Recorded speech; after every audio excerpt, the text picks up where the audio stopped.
مشكلة التنوين والنون. اكتب يا حبيبي ولدا، يقوم رايح كاتب لك كده ولدا. ايه ده تنوين. طب انا ازاي اعرفه اصلا ان الكلمة دي فيها تنوين او نون، وايه الفرق ما بينهم؟ تمام.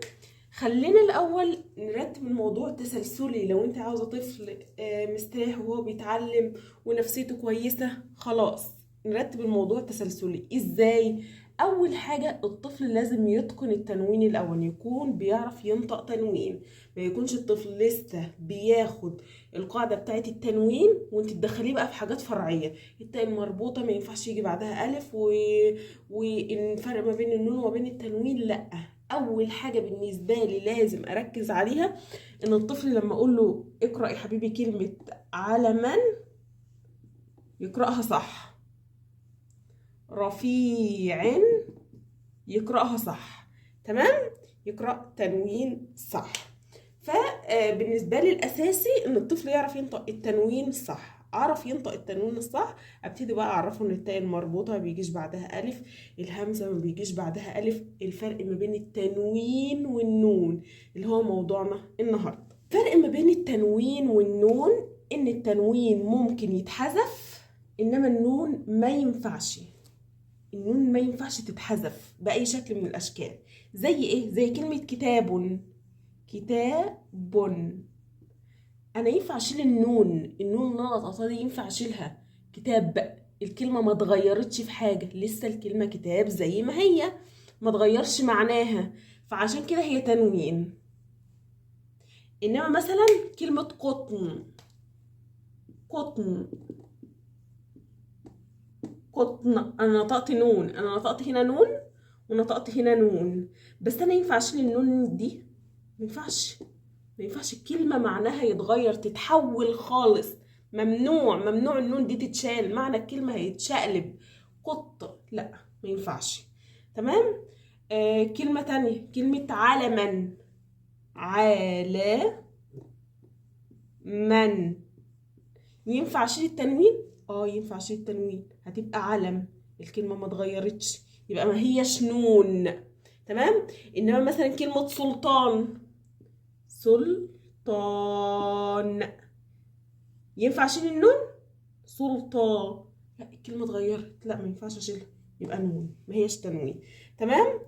احنا عاوزين الطفل يوصل للمرحله دي وهو بيتملى، يسأل نفسه كده ما بينه وما بين نفسه، يجرب يشيل النون دي. معنى الكلمه اتغير، لا يبقى اصليه نون، ما اتغيرش يبقى تنوين. تمام. هنوصل للمرحله دي مع الطفل يا جماعه مش بسهوله.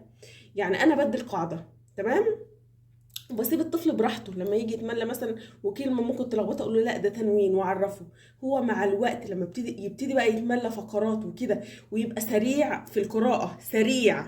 الطفل لازم يبقى سريع في القراءه وفي الاملاء ومظبط المدود ومظبط كل القواعد بتاعته، فابتدي اعرفه قاعده زي دي وهو بيتملى عشان ما اضغطش عليه.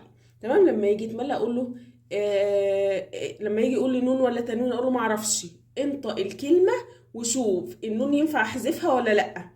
هو لما يجرب في كلمتين او هي لما تجرب في كلمتين ثلاثه هتلاقي الموضوع ظبط. هي حست القاعده. دايما بقول ان القاعده بتتحس، القاعده املائيه او قاعده نحويه بتتحس، فيبتدي الاحساس بتاعها هيجي فيكتب صح او يكتب غلط. تمام. فاحنا نحط تارجت كده قدامنا. لو انت خلاص عاوزه تعلمي طفلك الفرق ما بين التنوين والنون، تجيبي ورقه كده وتكتبي فيها كلمات فيها نون اخرها نون وكلمات اخرها تنوين، وتقعدي بنتك الجميله ويلا اكتبي كتاب. شوفي بقى النون احذفيها يلا.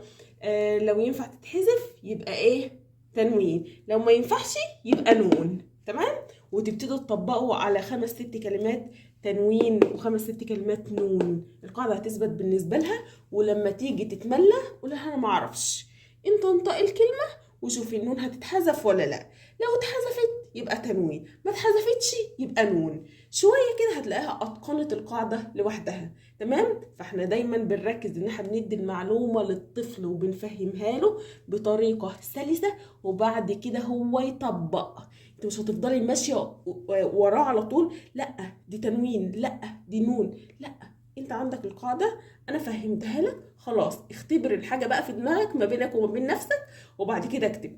ممكن الاول هما بيختبروا بيجربوا بصوت عالي قدامنا، يعني مثلا ما اقول له اكتب كلمه علما او علم، هو بيتملى، انا قلت له بقى جرب، فهو يقول علم، انا شلت النون يبقى تنوين. هو بيجرب الاول بصوت عالي، بعد كده مع الوقت هتلاقيه بيجرب ما بينه وما بين نفسه، ما بيحسسكش اصلا ان هو بيجرب. تمام. فالموضوع موضوع وقت بس، وممارسة كتير كتير كتير كتير، وتطبيق.